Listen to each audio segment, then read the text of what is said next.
Start.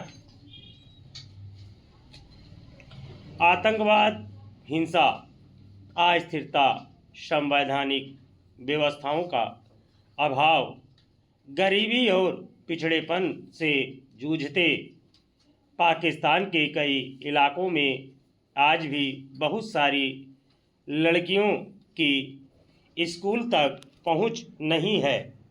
अर्थव्यवस्था बेहाल है और गंभीर आर्थिक संकट है। मुद्रास्फीति बढ़ रही है। लोग स्वास्थ्य सेवा सहित बुनियादी ज़रूरतों को पूरा करने के लिए संघर्ष कर रहे हैं।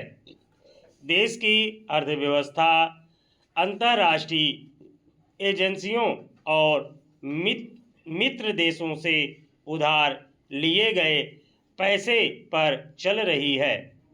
पाकिस्तान की 30% से अधिक आबादी स्वास्थ्य, शिक्षा और जीवन स्तर में गंभीर अभाव से ग्रस्त है, जबकि लगभग आधी आबादी गरीबी रेखा के नीचे गुजर बसर कर रही है।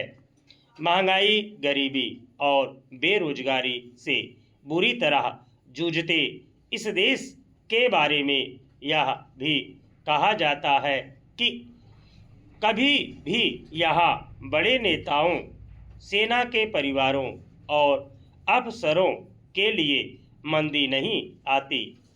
इसका सबसे प्रमुख कारण नेताओं और सेना की अकूत संपत्ति है, जिसे सुरक्षित रखने के लिए क्रिप्टो करेंसी को कवच बनाने की तैयारी हो गई है।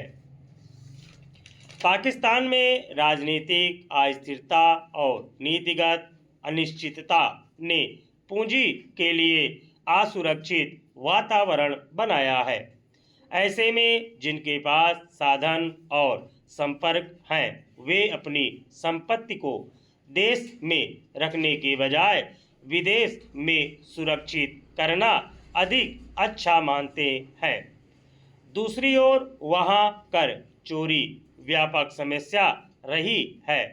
जब राज्य स्वयं कर संग्रह में असफल रहता है और कानून का समान रूप से पालन नहीं होता, तब संपन्न वर्ग के लिए अपनी आय छिपाना अपेक्षाकृत आसान हो जाता है। यह छिपी हुई आय धीरे धीरे विदेश में निवेश के रूप में बदल जाती है। परिणाम स्वरूप देश के भीतर विकास के लिए आवश्यक पूंजी बाहर चली जाती है। दूसरी ओर सरकार कर्ज और अंतर्राष्ट्रीय सहायता पर निर्भर होती जाती है। पाकिस्तानी नागरिकों के पास दुबई में बड़ी संख्या में संपत्तियां हैं, जिनका कुल मूल्य 12.5 अरब अमेरिकी डॉलर है। दुनिया भर के कारोबारियों और नेताओं की गुप्त सौदेबाजी का खुलासा 2016 में हुआ था और इसके केंद्र में पाकिस्तान के कई नेता, उद्योगपति और सेना के अधिकारी थे।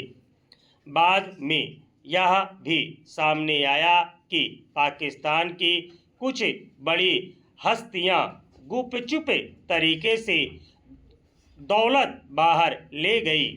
इस मामले में इमरान खान के कुछ सहयोगियों के नाम भी शामिल थे।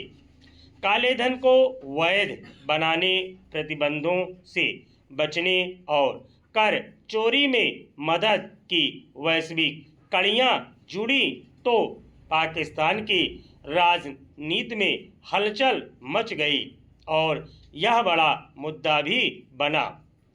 नवाज शरीफ ने 2017 में पनामा पेपर्स में नाम आने के बाद प्रधानमंत्री पद से इस्तीफा दे दिया था।